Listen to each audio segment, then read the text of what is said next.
Hello everyone, welcome to Business School 101. In the story called The Blind Men and the Elephant, 6 blind men encounter an elephant for the first time. Each of them touches a different part of the animal, and their variety of perspectives leads to different assumptions of what an elephant is. This story depicts how reality can be perceived in many ways, and that there is almost always more than just one ultimate truth. Like this metaphor, culture is a concept which is not easy to define. So, what exactly is culture? How is it formed? What elements are included in the culture? In this video, I'm going to answer these questions for you. Based on the definition, culture is a set of values, beliefs, rules, and institutions held by a specific group of people. Most of the time, culture is like an iceberg. What is visible above the surface is only a small part of the culture. Below the surface are a massive base of assumptions, attitudes, and values that strongly influence people's decision-making, relationships, and other actions. Culture influences every aspect of our daily lives, which includes the food we eat, clothes we wear, the language we speak, and the music we listen to. Culture is formed in a very complex way and influenced by various factors. Here are 3 geographical factors which could affect culture. First, landforms. Landforms include physical features like mountains or oceans. If you live in the mountains, you're likely to develop a particular culture that adapts to life at a high altitude. For example, you might wear heavier clothing and tend to be physically stronger as a result of climbing often. On the other hand, living near an ocean might mean you wear lighter clothing and incorporate swimming and fishing into your culture to a greater extent. Second, climate. Climate can also greatly affect culture. Compare the Inuit people of Alaska with the desert-dwelling nomads of North Africa. These 2 cultures are extremely different in many ways, and most of those ways can probably be traced back to the differences in climate. Hot weather drives one group to travel routinely in search of water and other necessities, while cold weather prevents the other group from traveling for much of the year. Third, natural resources. Natural resources impacts what type of culture develops in terms of lifestyle and economy. Are farmlands available and productive? If so, plant-based diets might be very popular and an agricultural economy might thrive. If not, other foods may become dominant while other types of economies take hold. To most people, culture is a very abstract concept. Actually, culture includes a broad range of different elements such as values, attitudes, manners, customs, languages, religions, social structures, etc. So, let us discuss these elements separately. First, values and attitudes. Values refer to ideas, beliefs, and customs to which people are emotionally attached. Similarly, attitudes refer to positive or negative evaluations, feelings, and tendencies that individuals harbor towards objects or concepts. Values and attitudes are learned from role models, including parents, teachers, and political or religious leaders. Once those values and attitudes are established, it is very difficult to change. People from different countries might hold significantly different values and attitudes toward the same behavior or event.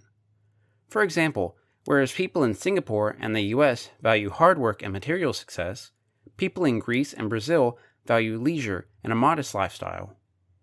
Another example is that different cultures could have dramatically different understandings towards punctuality.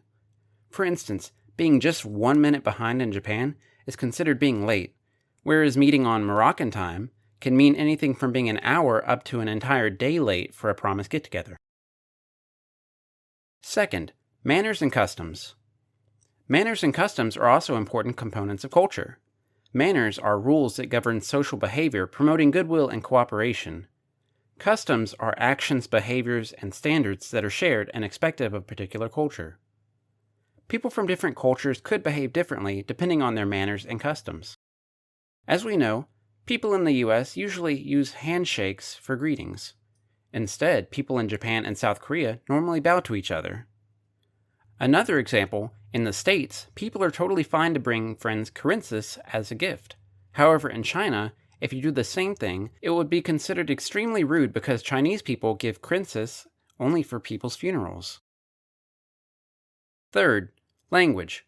One obvious way in which countries differ is language. By language, we mean both the spoken and the unspoken means of communication. Language is one of the defining characteristics of a culture. The classic illustration of this phenomenon is that whereas the English language has but one word for snow, The language of the Inuit lacks a general term for it. Instead, because distinguishing different forms of snow is so important in the lives of the Inuit, they have 24 words that describe different types of snow, which include powder snow, falling snow, wet snow, drifting snow, and more. By the late 18th century, the British Empire had spread English through its colonies and geopolitical dominance, and since then, English has gradually emerged as the universal language of business, high education, diplomacy, science, and international travel. Nowadays, over 70 countries' governments give special status to English. Besides spoken language, unspoken language or body language also plays an important role in personal communication.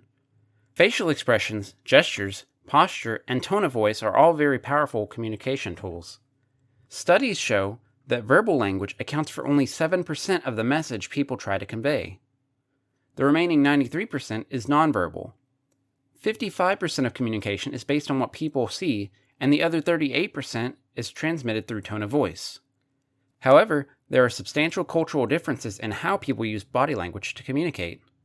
For example, curling the index finger with the palm facing up is a common gesture that people in the United States and parts of Europe use to beckon someone to come closer. However, it is considered rude in China, East Asia, Malaysia, Singapore, the Philippines, and many other parts of the world. It's also considered extremely impolite to use this gesture with people. It is used only to beckon dogs in many Asian countries. Using it in the Philippines can even get you arrested. Fourth, religions. Religion is defined as a system of shared beliefs and rituals that are concerned with the realm of the sacred. A comprehensive demographic study of more than 230 countries conducted by the Pew Research Center estimates that there are 5.8 billion religiously affiliated adults and children around the globe, representing more than 80% of the world population. Among the thousands of religions in the world today, 4 dominate in terms of number of adherents. Christianity, with roughly 1.9 billion followers, Islam, with around 1.2 billion, Hinduism, with 750 million followers, and Buddhism, with 350 million followers. The geographic distribution of religious groups varies considerably. Several religious groups are heavily concentrated in the Asia-Pacific region, including the vast majority of Hindus and Buddhists. The Asia-Pacific region is also home to around 60% of the world's Muslims. About 20% of Muslims live in the Middle East and North Africa, and nearly 16% reside in sub-Saharan Africa. Of the major religious groups, Christians are the most evenly dispersed. Roughly equal numbers of Christians live in Europe, Latin America and the Caribbean, and sub-Saharan Africa. A plurality of Jews live in North America, while about 4 in 10 live in the Middle East and North Africa, almost all of them in Israel. Actually, Israel is the only country with a Jewish majority. Fifth, social stratification. All societies are stratified on a hierarchical basis into social strata to some extent. These strata are typically defined on the basis of characteristics such as family background, occupation, and income. Individuals born into a stratum toward the top of the social hierarchy tend to have better life chances than those born into a stratum toward the bottom of the hierarchy. They are likely to have better education, health, standard of living, and work opportunities. Although all societies are stratified to some degree, they differ in 2 related ways. First, they differ from each other with regard to the degree of mobility between social strata, and second, they differ with regard to the significance attached to social strata in business contexts. The term social mobility refers to the extent to which individuals can move out of the strata into which they are born. Social mobility varies significantly from society to society. The most rigid system of stratification is a caste system. A caste system is a closed system of stratification in which social position is determined by the family into which a person is born, and change in that position is usually not possible during an individual's lifetime. Although the number of societies with caste systems diminished rapidly during the 20th century, one partial example still remains. India has 4 main castes and several thousand subcastes. Even though the caste system was officially abolished in 1949, it is still a force in rural Indian society where occupation and marital opportunities are still partly related to caste. Alright, let's do a quick review of today's topic. In this video, we learned what culture is, what factors could affect the culture, and what elements are included in the culture. Culture is a set of values, beliefs, rules, and institutions held by a specific group of people. There are 3 geographical factors that could affect culture, which are landforms, climate, and natural resources. In addition, culture is a relatively abstract concept which involves a broad range of elements. Those elements include values, attitudes, manners, customs, languages, religions, social structures, and more. So, what element of culture is the most interesting to you? Did you have some interesting experience when you communicated with people with different cultural backgrounds? Please leave your thoughts in a comment below. Thanks for watching, and I'll see you next time.